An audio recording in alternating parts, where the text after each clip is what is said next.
Okay, so this is going to be a Will It Run video featuring a 2003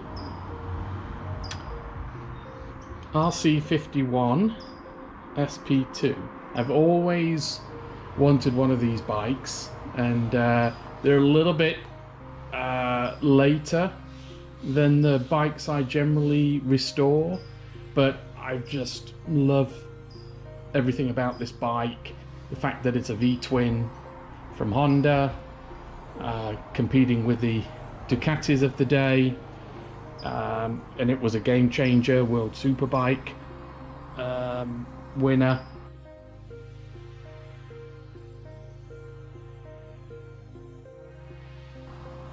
And just all round, I think, stunning looking bike for the time. And yeah, so finally one came up that was within my budget.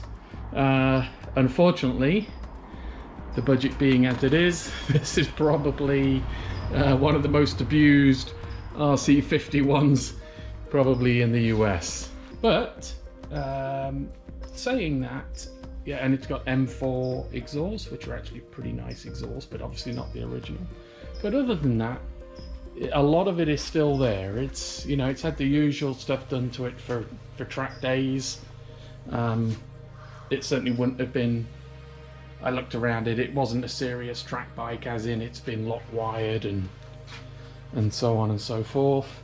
But you know, it was basically private guy using it for track days. But what a stunning looking bike. I mean, I really do just love the way these bikes sit. And look, obviously this one is definitely feeling a little bit sorry for itself. It's been down the road on more than one occasion.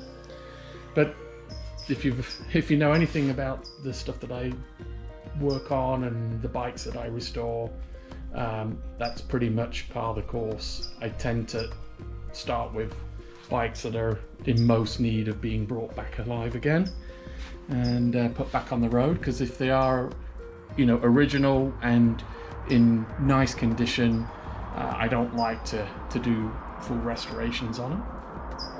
This bike, what we're going to do, it's been stood up since 2015 from what I can tell, so it's a fair few years where it hasn't been run. The previous owner did tell me that it was running great before they put it in storage, but you know, I think we've all heard that one before, but we'll see. So my guess is this hasn't seen a battery or anything on it been turned on since then. So it's going to make a really good, I think, interesting video. I've not worked on these before. Kind of the latest bikes I've generally worked on are like the, you know, 93, 94 GSXRs and ZX7s. Really not I've had bikes, personal bikes, a lot more later than that, and you know, I've had R1s and ZX10Rs and stuff for my own personal use, but not bikes that I've really seriously worked on. So I'm really actually looking forward to this. I've been able to locate a workshop manual, at least for the SP1. It says SP2 as well, but it was I think 2001 was the date on the manual. They're very hard to come by. I had to actually order it from Belgium, so it's not sure if it's going to cover the SP2, but it may have been a republish, because in the description it said SP1, SP2. It's a really trick bike. I've been looking for one for a very long time, so I'm really chuffed. I've been able to pick this one up finally, even if it's looking a little bit sorry for itself. So yeah, I think what we'll do in this video, we'll get everything stripped off as far back as I can, at least the fairings, get the tank removed so I can get access to all the wiring, because the owner did say the reason he took it off the road was because it had a intermittent wiring issue. And I think from what he was saying, it was probably losing spark or losing the ECU. And he said it seemed to be, he thinks it was a bad wire, bad connection, because you could play with the wiring and it would come back to life again. But we'll work that out. That'll be an easy fix if it's the case. I think we need to crack on now. So I'll put you on time lapse. Like I said, we'll get it stripped down. I'll get a battery on it, and we'll just then go through the checklist, getting ready to see if it'll fire up. So obviously we'll get the battery on, see if anything energizes. It's got the key, luckily, so, and then we'll go from there. So before I start stripping the bike apart, I go around and take detailed photographs for future reference. That way I can go back over it, look if there's any missing parts I need to order, or if I have issues when I come to put the bike back together again, I can use these for reference. So this is one of the most critical things in any project, even at this stage where I haven't decided if I'm going to restore this bike or not. Every single photo you take, you know, is potentially a lifesaver later on in the project.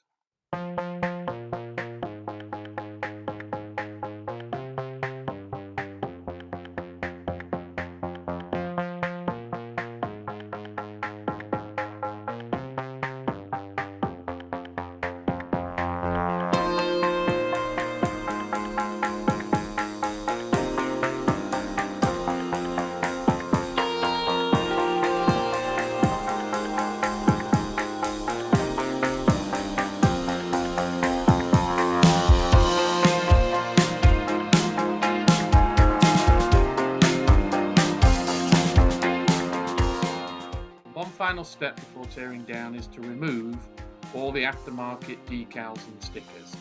This is so I can better assess the damage to the various components, in particular the bearings and gas tank. And I'm just using a heat gun on low setting to help soften the glue on the decals, and just makes it easier.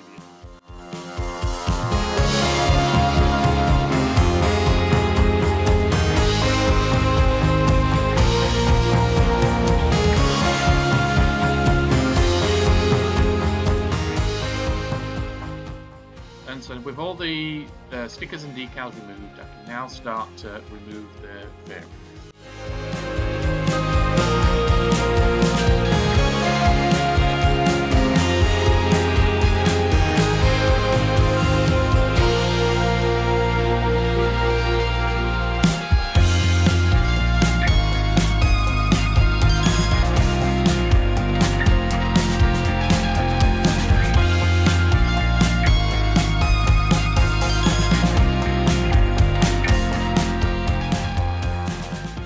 Now I go around the bike and photograph everything that was originally hidden by the fairings.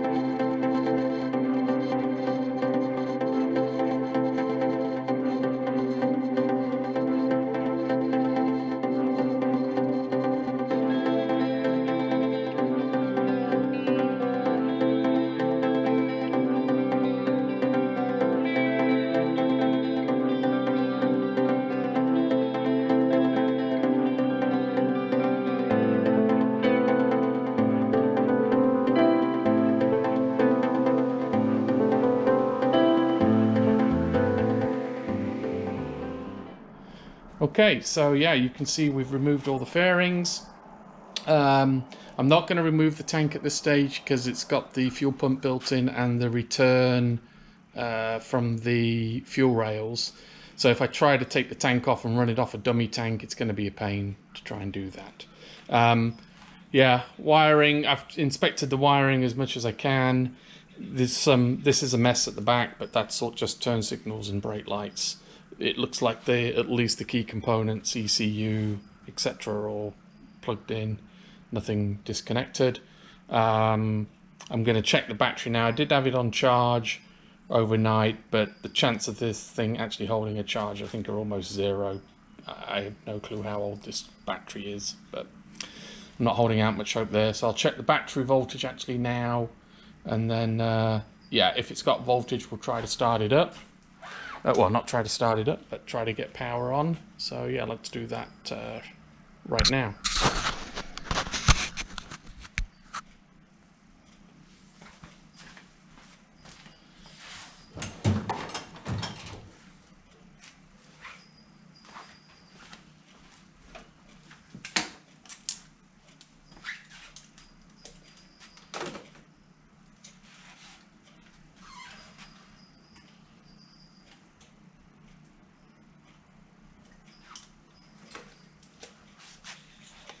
Okay, so as I suspected, battery's completely dead. Only one cell is working on the battery. We've got 2 volts.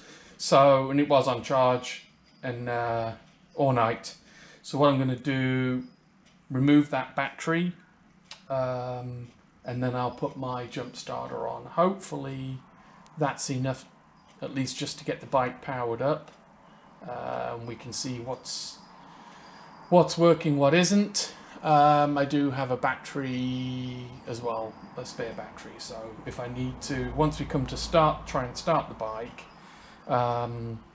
we may have to put the battery on as well as the jump pack. I did check coolant, it looks good, nice and clean, and actually engine oil is full, and that looks pretty clean, at least through the sight window. So I don't have to do anything there. So I checked under the tank. There's no disconnected pipes or wiring or anything. I did disconnect the fuel pump, but I'll connect that back up. So if we can get power up and power on, yeah, I think I'm just going to add fuel and see what happens. The bike was fitted with these LED lights, so they have to be removed ASAP.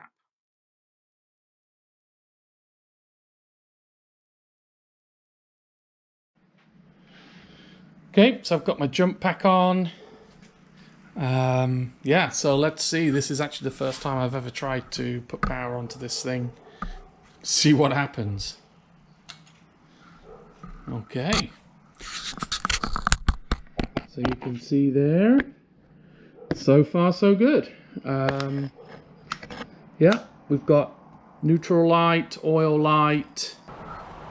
Lights seem to be working, but they're not plugged in at the moment. So yeah, all right, so I think now yeah, let's try to turn it over.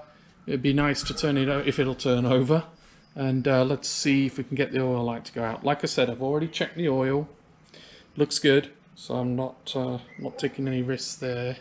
There's no gas. I'll put the engine in stop mode just in case there's any gas in there and it does try to fire up when I'm not ready for it. I really want to just see right now if the oil light will go out.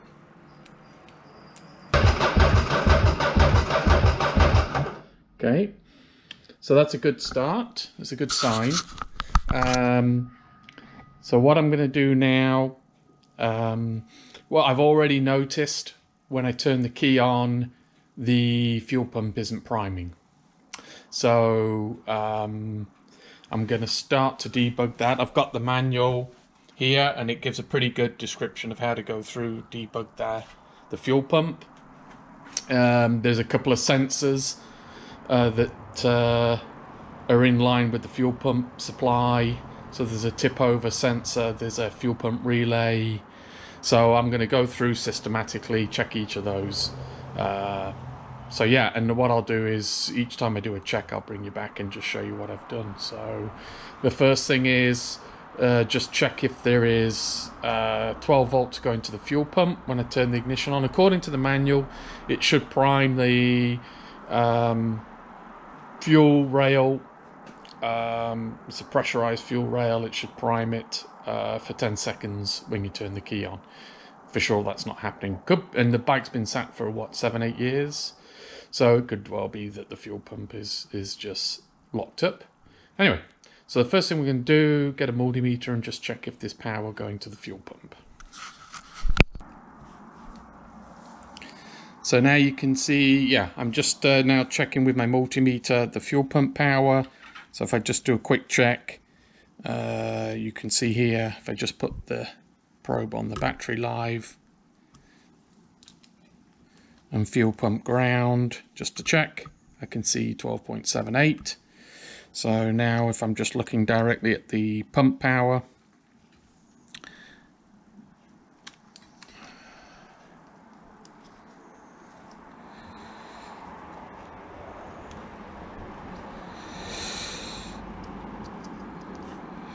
okay, and turn the bike on, you should see this go to 12.7 volts for about 10 seconds as it's priming the fuel rail. And there's nothing there. So, and that's not surprising because I actually can't hear the fuel relay clicking. So yeah, now we're going to start to go trace backwards through the system. So the first thing is to go to the fuel pump relay. We'll check if that's getting a signal, and go from there. So I've done most of the debug on this issue off camera, just because it's quite complex with the electrical systems on these bikes. I'm using the workshop manual as a guide, and the schematic here, so I've been going through all the wiring, tracing that back. As you recall, we had the issue where the fuel pump wasn't priming. So this is what I discovered. Basically, we've got the fuel pump relay, which plugs in here, and there was no power. There's a black and white wire here that has to receive plus 12 volts from the tip over sensor to activate the fuel for the power for the fuel pump relay, which is then switched via the ECU to the fuel pump. And what I could see was there was no power to the white and black wire here getting to the fuel pump relay. I then tracked that back to the tip over sensor, the angle sensor, which is here, which is mounted under the seat. What that does is if the bike goes over more than a lean angle of 60 degrees, it actually cuts off the fuel, which in my mind seems quite dangerous. I guess it's supposed to cut the engine in the event that you slide the bike down the road, but I assume you're not able to get to 60 degrees lean angle on these bikes. But anyway, so that's mounted under here, and so I went to here because basically this has a little switch inside, and it switches power, provides power to the fuel pump relay when it's in its normal position, i.e. the bike is not tipped over. And what I could see is there was actually no power to this sensor, the tip over sensor. So I then tracked that back to the fuse box here. So you can see the fuses in there, and there's this fuse in particular, 10 amp fuse, and you can see here it's a white and black wire at this point. It provides power actually to a lot of the ignition components, the injectors, the tip over sensor, and so on. And this had power when I turned the ignition on. There's 12 volts on the output of the fuse. The fuse was okay, but I noticed that wire, it comes off the main 12 volt bus through the fuse into the loom, and then it goes through this blue connector here, which was under the tank, and that distributes power to all the various sensors. And what I could see is, using my multimeter, sorry, this connector here, and what I could see is this white and black, it should be connected directly to this one through the fuse to the 12 volt rail, and the 12 volt ignition, and there was no connection between the two. So this was measuring plus 12, but this is not. So I kind of just started to track the wiring back through here. I could see from the schematic that there was probably a junction somewhere up in the loom here where this goes and then splices out, because it goes to the stop switch at the front, and then through this connector to the rear and the tip over sensor. And so there's a splice somewhere up underneath the tank. So I just quickly looked here, I couldn't see it, and then I thought, okay, I'll remove the airbox and try to find where the splice is, because it's not unusual, you know, for the splice to say have broken, especially if it's on a point where the wire's stressed around, you know, a sharp corner, or it's exposed and it's been chafed. So yeah, so what I did, I pulled the airbox off, which was relatively easy. You can see the throttle bodies down in there, and this is what I found. So see if I can get a torch in here. Basically, buried in between the two throttle bodies was all this material here, and then hopefully you can see down in here, if I put the torch on it, there's a mouse nest, and yeah, you can see all the damage to the wiring, and I can actually see the white and black wire that comes from that fuse box. I can actually see the whole wire there. Not sure if I can zoom in on it. Let's see if I can zoom in. Yeah, I can see that whole wire exposed, and actually there's a bunch of other wires that have been chewed up and exposed as well. So luckily, and you can see, you know, remains of the nest. There's a walnut, so might have even been a rat. It's fairly sizable, and I did find some rat muck in the tail unit. So yeah, rodents have made their home and done their typical damage. So yeah, luckily, very luckily for me, when I turned power on, those wires didn't short, or at least none of the power wires shorted. Now what I hope is, you know, if some of those wires are connected to the ECU, because that's all the injector injector wiring and stuff down there, and various sensors. We just got to hope that they weren't shorted somewhere and just, you know, damaged the ECU. We're not going to know until we repair this. So unfortunately, what I'm going to have to do is pull the tank, probably pull the throttle bodies, yeah, and we're going to have to repair that wiring loom. You know, that's not a problem. I do electrical work all the time, but again, the concern now is, you know, was there any damage to the ECU? So yeah, all right. So I think what we'll do at this stage, yeah, I'll turn the camera off. There's no point in filming all that work. It's going to be a lot of work to get the tank off, get the throttle bodies off, and then repair that wiring. I think what I'll do, once I've got the throttle bodies off, I'll bring you back and just show you the extent of the damage, the wiring damage there. Again, before I remove the throttle bodies, I go around and take plenty of pictures, so when I put it back together again, I know exactly what I'm doing.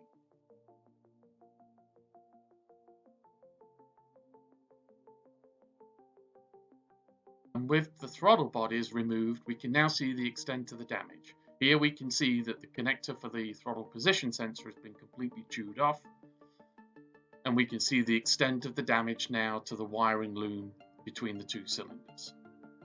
So I'm going to end this video here, as we're out of time, but yeah, the next stage I'll be giving the bike a good clean, because I'm now going to have to actually start working on it, and we're going to start opening up the wiring loom, taking a closer look at that, and then deciding on the best method of repair.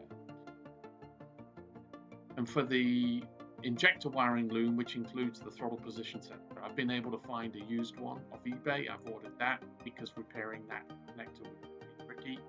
But for the loom, where it's been chewed between the two cylinders, I think what I'm going to do is initially splice in new wires, check everything out, see if I can get the bike running, and then if we're successful, and everything looks good, I'll look for a good used engine harness and see if we can just replace that with an OE harness, which would be the best option. So yeah, thank you for watching the video, and stay tuned for part 2, and hopefully this time we really will get it going.